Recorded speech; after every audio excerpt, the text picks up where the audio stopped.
সকলের সুস্বাস্থ্য কামনা করে শুরু করছে নতুন একটি ভিডিও। আমি এখন চলে এসেছি সিরাজগঞ্জ জেলা এনায়েতপুর থানায় এনায়েতপুর লুঙ্গির গ্রেড হাটে।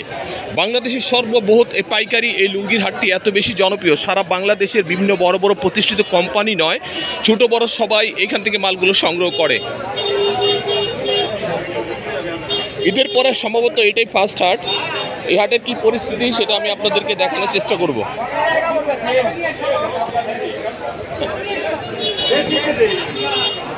আসসালামু আলাইকুম, কেমন আছেন ভাইজান? আলহামদুলিল্লাহ ভালো।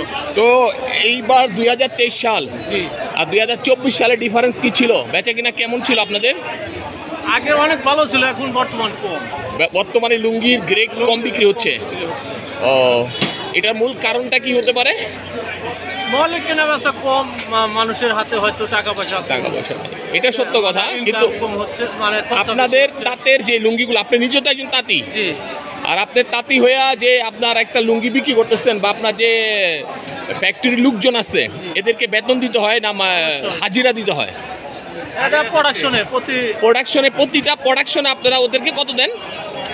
এক একজনে আপনার 3000, 4000, 5000 টাকা প্রোডাকশন। মানে পার পিস কত করে নেন আপনার? আমার এটা হচ্ছে 27 টাকা মজুরি। 27 টাকা, কেউ 29 টাকা দেয়, 28 টাকা দেয়, কমিশন আছে। তারপরে এবার ঈদ উদযাপন উপলক্ষে আপনার শ্রমিকদের আপনি বোনাস দিচ্ছেন? অবশ্যই। কি দিচ্ছেন আপনি? টাকা দিচ্ছি, লুঙ্গি দিচ্ছি। টাকা দিচ্ছেন, নগদ টাকা দিচ্ছেন এবং লুঙ্গি দিচ্ছেন। আচ্ছা ঠিক আছে, তো তারা সন্তুষ্ট আপনার প্রতি? অবশ্যই।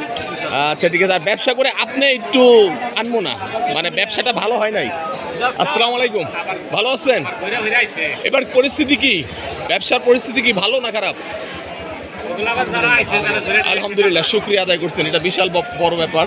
ভাই আপনার কি অবস্থা? আলহামদুলিল্লাহ ভাই। আপনার মাল চলতেছে কেমন? আলহামদুলিল্লাহ চলতেছে টুকটাক। ভালো চলতেছে, টুকটাক। আপনিও তো আপনি কি মালগুলো কি নিজে প্রোডাকশনের নাকি? না না, নিজের প্রোডাকশন। আপনার তাঁত আছে কয়টা? আমার তাঁত আছে, বাড়িতে আছে 16টা, আর বাইরে আছে 10টা। ও, 10টা না? ওদেরকে মানে প্রোডাকশন অনুসারে টাকা দেন? প্রতি পার পিসে প্রোডাকশন আপনার কত? পার পিসে মজুরি নাকি? মজুরি দেয় 32 টাকা, আর একটা দেয় 26 টাকা। ও, এটা হচ্ছে একটু দামি মাল দেখে আপনার 32 টাকা দেয় পার পিসে। আর আরেকটা যেটা দিতেছে 26 টাকা, এটা দেয়। এটা ঝুরি চেক, এটা 26 টাকা। ও, সানা কম বেশির কারণে।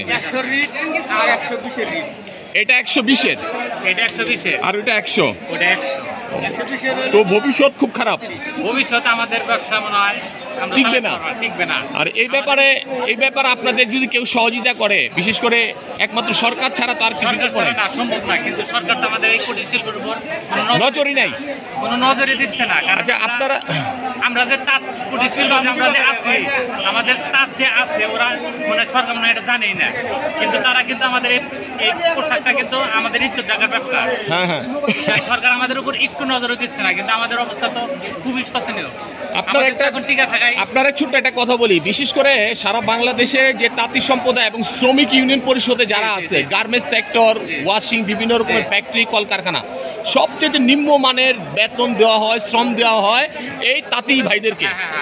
মানে এই বিষয়টা তাদের কোনো পদক্ষেপই নাই, পদক্ষেপ নিচ্ছে না, এটা নেওয়ার দরকারও নাই। আপনার দেশের রোহিঙ্গাদের দাম আছে, কিন্তু আপনাদেরকে ভ্যালু দেয় না। ঠিক আছে, কথাটা যুক্তিসম্পূর্ণ, কারণ এই ভাইরা মনের দুঃখে কথাটা বললো। আমাদের খুব কষ্ট লাগে এটা, যে সরকার আমাদের যে আমরা যে একটা বাংলাদেশে যে একটা তাঁত শিল্প আছে, সরকারের উপর এটা কোনো নজর নাই, মানে দেখার কোনো ইয়ে নাই, মানে এটার প্রতি নজর নাই।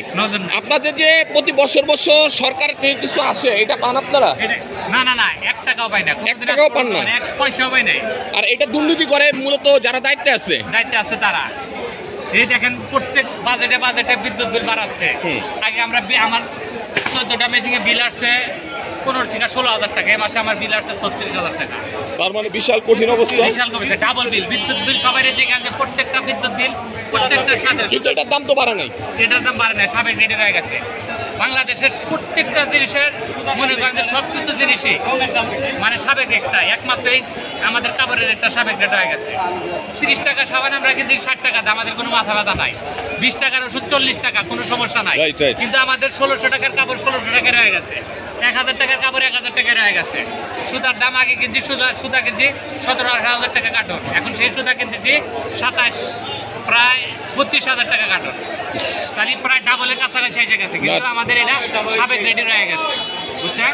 এই হাটের যে পরিস্থিতি, হাটের ভিতরে যারা এই কথাগুলো বলতেছে এরা অরিজিনাল তাঁতি, তাদের আক্ষেপ খুব শোনার মতো কি কেউ আছে? যদি এই ভিডিও কারোর নজরে পড়ে, যদি তাদের জন্য কিছু করা হয়, তাহলে আমার মনে হয় তারা একটু উপকৃত হবে। আর বিশেষ করে আসলে এখন কোনো ক্রেতাই নেই, মানে কেনার জন্য লোক নেই, এরা মাল বিক্রি করতে পারতেছে না, তারা বিদ্যুৎ বিল অনেক বেশি আসতেছে, কোনো না কোনো দিকে তাদেরকে সহযোগিতা করার মতো সরকার কোনো ভূমিকাই নিচ্ছে না। কিন্তু সরকার বাজেট পাস করে ঠিকই, বাজেট পাস করার পর আমাদের কাছে 1 টাকাও পৌঁছে না, আসে না, কিন্তু আপনাদের প্রতি তাদের কোনো নজরও নাই। নজরও নাই না, কোনোদিন জিজ্ঞাসা করতে আসে না যে আপনাদের ব্যবসা কিভাবে চালাচ্ছেন, কিভাবে চলছে, আপনারা ঠিক মতো চলতে পারতেছেন কিনা, কোনো কথাই কেউ বলে না এখন। সবাই সুস্থ থাকবেন, নিরাপদে থাকবেন, ভালো থাকবেন। আজ এই পর্যন্তই। আল্লাহ হাফেজ, আসসালামু আলাইকুম।